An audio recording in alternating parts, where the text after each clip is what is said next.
প্রিয় শিক্ষার্থী বন্ধুরা, গুরুকুল অনলাইন লার্নিং নেটওয়ার্কে তোমাদের সকলকে স্বাগতম। সাথে আমি সাব্বির আহমেদ। এখন আমরা আলোচনা করব এই প্রবলেমটা। তো এটা বলতেছে সমাকলন, যোগজীকরণ আর যোগ নির্ণয় আর ইন্টিগ্রেশন করো, যেটাই বলুক কিনা একই কথা। প্রথমে ইন্টিগ্রেশন চিহ্ন 2x + 1 dx। তাহলে এটাকে আমরা কি করতে পারি, আমরা ডিফারেন্সিয়েশনের সময় দেখছি এগুলো একটা আলাদা করে লিখতে পারা যায়। ঠিক একই রকমভাবে এটা আমরা আলাদা আলাদা করে লিখব। তাহলে 2x dx plus integration 1 dx। তো এখানে এই 2টা বাইরে চলে আসলে x এর উপরে কি কিছু নয়, মানে কি 1। তো আমরা একটা সূত্র জানি, integration x to the power n হচ্ছে x n + 1 / n + 1। x পাওয়ারটা যেটা সেটার সাথে এক ভাগ, পাওয়ারটা যেটা সেটার সাথে আর এক ভাগ করতে হবে। তাহলে এটা কি হবে, x উপরে কিছু না মানে 1 + 1 / 1 + 1 প্লাস 1 কে ইন্টিগ্রেশন করলে কি হয় x। যেহেতু এটা হচ্ছে অনির্দিষ্ট, কোনো লিমিট নাই, এখানে কোনো লিমিট নাই, এজন্য কি দিতে হবে +c। লিমিট থাকলে +c দিতে হবে না। তাহলে 2x² / 2 + x + c, 2 কেটে গেলে x² + x + c, এটাই হচ্ছে আনসার। তারপর 2 নম্বর কি বলতেছে, 3x² + 1 + 1/x² dx। তো এটাও ঠিক একরকম আলাদা করে যদি লিখি, 3x² dx + 1 dx + 1/x² dx। তো 1/x² কে আমরা কি লিখতে পারি, x to the power -2 dx।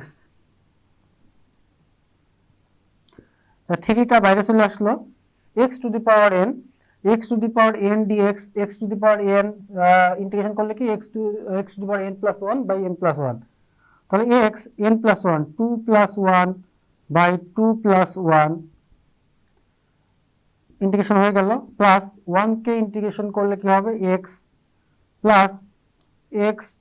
তাহলে nটা -2 + 1 / n + 1 ইন্টিগ্রেশন শেষ, তাই +c দিয়ে দিলাম। তাহলে এটাকে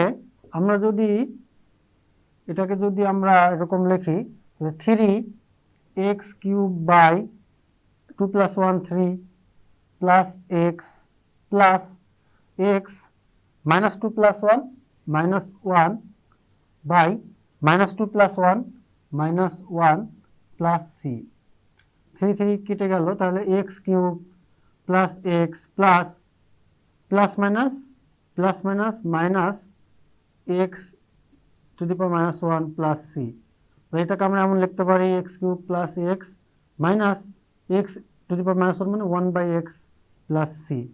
এটাই হচ্ছে আনসার। তারপর 3 নম্বরটা, ইন্টিগ্রেশন x³ + 1 / x + 1 dx।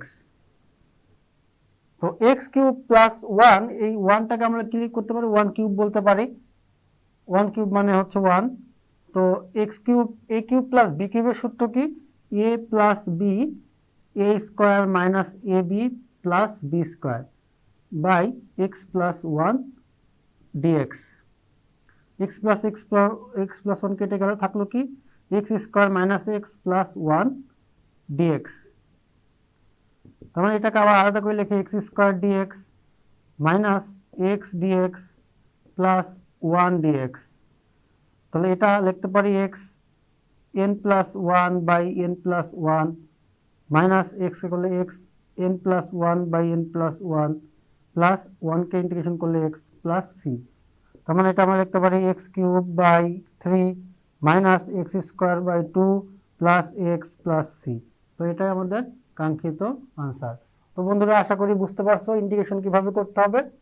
তো এখানে এই অঙ্কগুলো ঠিকঠাক করার জন্য আমাদেরকে সূত্রগুলো ঠিকঠাক মনে রাখতে হবে এবং স্টেপ বাই স্টেপ করতে হবে, তাহলে কোনো প্রবলেম হবে না। তো এখানে বুঝতে যদি কোথাও সমস্যা থাকে কমেন্ট করে জানিয়ে দেওয়ার চেষ্টা করবো, বুঝিয়ে দেওয়ার। এতক্ষণ সঙ্গে থাকার জন্য সবাইকে জানাচ্ছি ধন্যবাদ। দেখা হবে পরবর্তী ক্লাসে। আল্লাহ হাফেজ।